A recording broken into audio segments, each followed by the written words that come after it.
नाज़रीन, ये जो वेनेज़ुएला पर हमला हुआ है ताज़ा, और ये सब ने खबरें भी सुन ली, सब ने देख लिया क्या हुआ कि वो जो वेनेज़ुएला का सदर है काराकस और उसकी बीवी, उसको अमेरिकन अफवाज जो है वो अगवा करके ले गई और वहाँ जो है समझो कि कब्जा हो गया एक किस्म का मुल्क के ऊपर।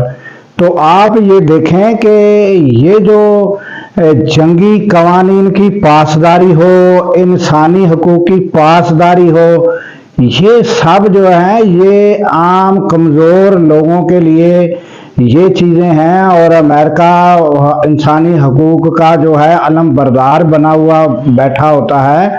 अब ये देख लें कि जिसकी लाठी उसकी भैंस, माइट इज राइट। जिन लोगों के पास ताकत होती है वो फिर ना तो वो इंसानी हकूक़ देखते हैं, ना वो कोई जंगी कवानीन की पासदारी करते हैं।